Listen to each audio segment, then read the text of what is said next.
সবাই কেমন আছেন? নিশ্চয়ই ভালো আছেন।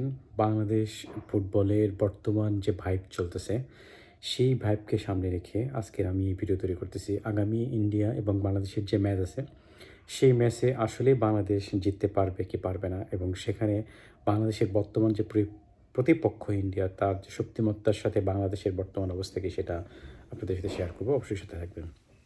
প্রথমে বলি যে ইন্ডিয়া বাংলাদেশের সাথে যেভাবে খেলছে, সেই তুলনায় এখন গত ২২ বছরে কখনো বাংলাদেশকে বাংলাদেশ ইন্ডিয়াকে কখনো হারাতে পারে নাই এবং বাংলাদেশকে সবসময় তারা পরাজিত করছে অথবা ড্র করে আসছে যতগুলো ম্যাচ হয়েছে এখন পর্যন্ত। লাস্ট যে ম্যাচ ছিল বাংলাদেশের, সেই ম্যাচেও কিন্তু বাংলাদেশ ১-১-কে ড্র করে আসছে। এখন বাংলাদেশের যে ফুটবলের যে উন্নয়ন, গণজাগরণ হামজাকে ঘিরে এবং হামজা চৌধুরীকে ঘিরে, সেটা কিন্তু খুব চলছে এবং কন্টিনিউ চলছে।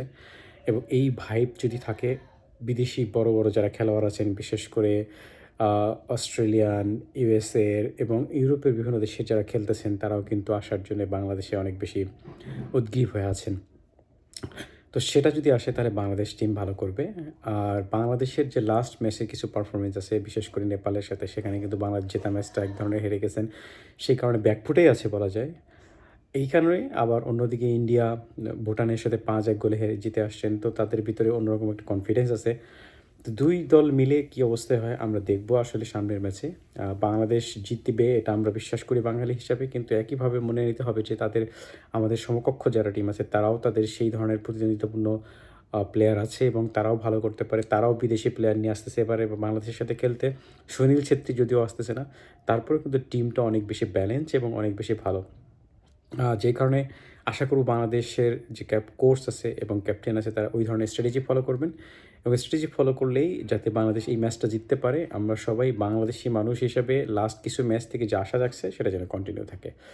এর পাশাপাশি যারা খেলোয়াড় আছেন, খেলোয়াড়ের ভিতরে যে সিন্ডিকেট আছে এবং আ টিমের মধ্যে, কোচের মধ্যে এবং বোর্ডের মধ্যে যে সিন্ডিকেট আছে, এই সিন্ডিকেট যতদিন না বাংলাদেশ থেকে ভাঙবে, ততদিন এই খেলোয়াড় যে খেলার মান যে উন্নয়ন হবে না, সেটা কিন্তু স্পষ্ট হচ্ছে।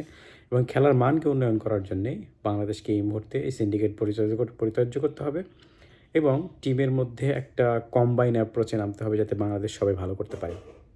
আশা করি সামনের ম্যাচ বাংলাদেশ জিতবে এবং ভালো করবে এবং ফুটবলের উন্নয়নে তাদের এই ম্যাচ জেতাটা খুবই গুরুত্বপূর্ণ। সবাই ভালো থাকবেন, পাশে থাকবেন এবং আগামী ম্যাচটা দেখবেন এবং বাংলাদেশ যদি জিততে পারে সেই বিষয়ে আপনারা সবাই দোয়া করবেন তাদের জন্য। ধন্যবাদ সবাইকে।